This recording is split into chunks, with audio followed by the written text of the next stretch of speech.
Trenaren aurreko aldean beti gidaria ageri den arren, normalean ez dira haiek trena gidatzen dutenak. Sistema guztiz automatizatua dago, eta gidarien lana haren funtzionamendu egokia zaintzea da. Makinek gizakien lekua hartzeak ordea, badu langileengan eraginik. Izan ere, lanerako beharrezkoak diren zenbait gaitasun, ez dituzte praktikan jartzen. Kaixo, Alberto. Zeran moduz, hemen simulagailu batean egingo du ariketa. Langileak entrenatu ahal izateko, Bilboko metroan simulagailu berri batekin ari dira lanean. Azken belaunaldiko simulagailu batekin. 603 erantzun mesedez. Bai, 600 unitatea, S50, S01 diskoaren aurrean loturik. Bueno, baimena ematen dizut, hori diskoa rebasatzeko da aurrera jateko. Bale, ados. S50, S01 iganotxera, baimenduta, Etxebarriko geltokira arte. Eskerrik asko.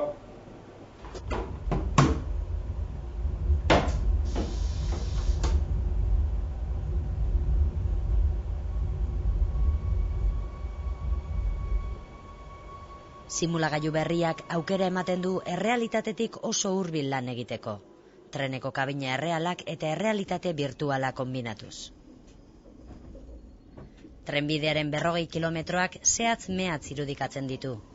Bihurguneak, seinaleak, aldapak, tunelak, geltokiak. Trena benetan gidatzearen oso antzeko egoerak irudikatzeko gai da simulagailua. Eta horrela, gidariek fresko mantentzen dute euren lanbiderako behar duten jakintza. Bueno, simulagailua hau da guretzako da tresna garrantzitsu bat. Ze guretzat eta gure gidarientzat ere bai. Ze entrenatzen dugu hor, desbehar guztize, matxurak, dana sortzen dana bertan realitateko linean. Ezoiko egoeretarako ere trebatzen dituzte gidariak simulagailuan. Trakzio arazoak, trenbidetik irteteak edota trenbidea ixten duten trabak esaterako. Bidaiari jaun Andreok, oztopo bat daukagu trenbidean. Mesedez, irten geltokira. Simulagailuak 75 matxura eta 25 desbehar baino gehiago ditu programatuak.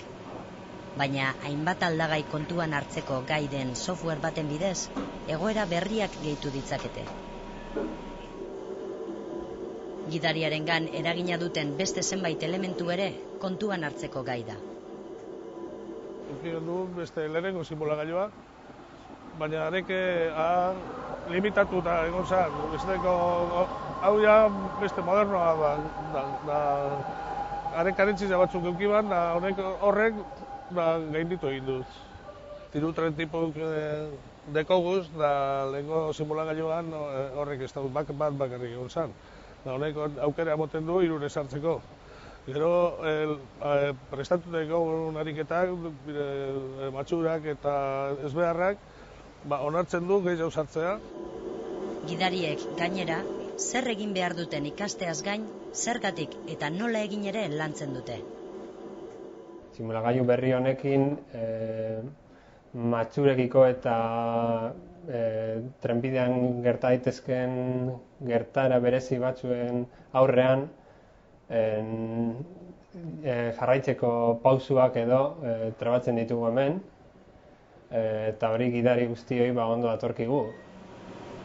Metodologia zehatzarekin egiten dute lan. Helburu jakin batzuk lortzeko diseinatutako ariketekin. Simulagailuak gidariak egindako akatsak automatikoki detektatzen ditu.